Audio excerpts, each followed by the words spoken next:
મિત્રો સ્વાગત છે એક નવા બ્લોગમાં। આજે મારો જન્મદિવસ છે, તો આજે અમે સેલિબ્રેશન કરવા માટે સાંજે ડિનર કરવાના છીએ। સાથે સાથે અમે તરબ શ્રી વાડીનાથ મહાદેવ મંદિરમાં પણ દર્શન કરવા જવાના છીએ અને ત્યાં આરતીનો લાભ લઈશું। વિડીયો ગમે તો જરૂરથી આને વધુમાં વધુ લાઈક, કમેન્ટ અને શેર કરજો।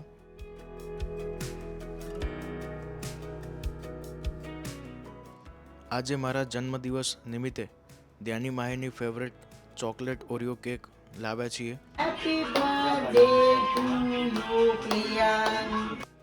કેક કટ કરીને પૂરી ફેમિલી સાથે કેક કાઢી અને અત્યારે અમે તરફ જવા નીકળીએ છીએ।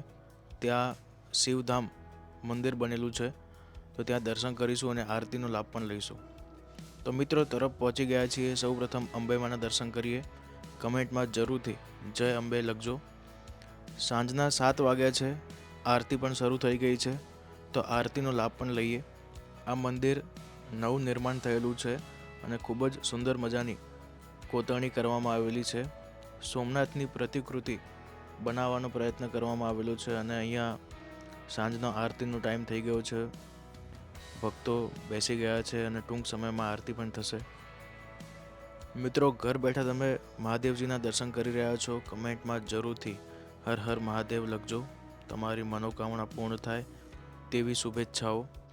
આ મંદિર ટ્રસ્ટ દ્વારા નિઃશુલ્ક ભોજન પ્રસાદ પણ આપવામાં આવે છે।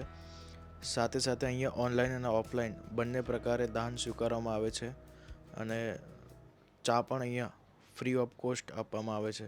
તો ખૂબ જ સુંદર મજાનું આયોજન આ મંદિર દ્વારા ચલાવવામાં આવે છે। મુખ્ય મંદિરમાં 3 ભગવાનોની પૂજા થાય છે: અંબે માતા, દત્તાત્રેય ભગવાન અને મહાદેવ ભગવાન। મુખ્ય મંદિરની બહાર 2 નાના મંદિર આવેલા છે, જેમાં ગણેશજી અને હનુમાનજીની પૂજા થાય છે। વાડીનાથ મહાદેવજીના જૂના મંદિરમાં પણ હું દર્શન કરવા માટે આવેલો હતો।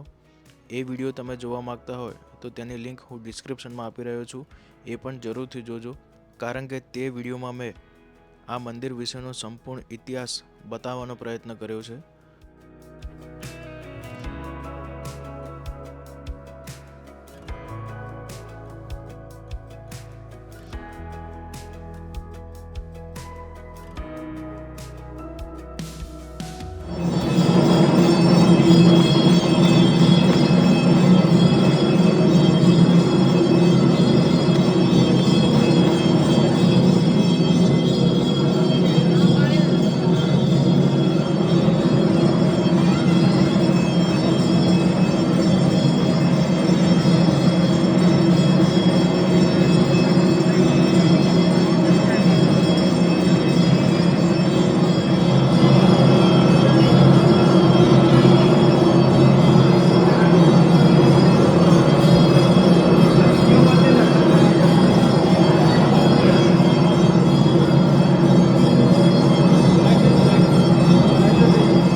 સરસ મજાના મંદિરમાં દર્શન કર્યા બાદ પાછા અમે ડીસામાં આવી ગયા છીએ।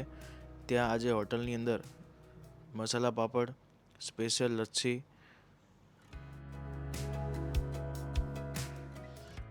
Veg manchow soup, butter milk,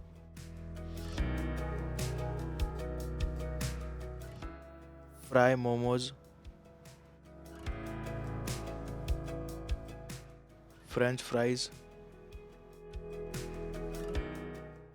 special vegetable સબ્જી, રોટી, આ બધું ખાધું। ખાવાનો ટેસ્ટ ખૂબ જ સરસ હતો। મિત્રો આજનો વિડીયો ગમ્યો હોય તો જરૂરથી અને વધુમાં વધુ લાઈક, કમેન્ટ અને શેર કરજો।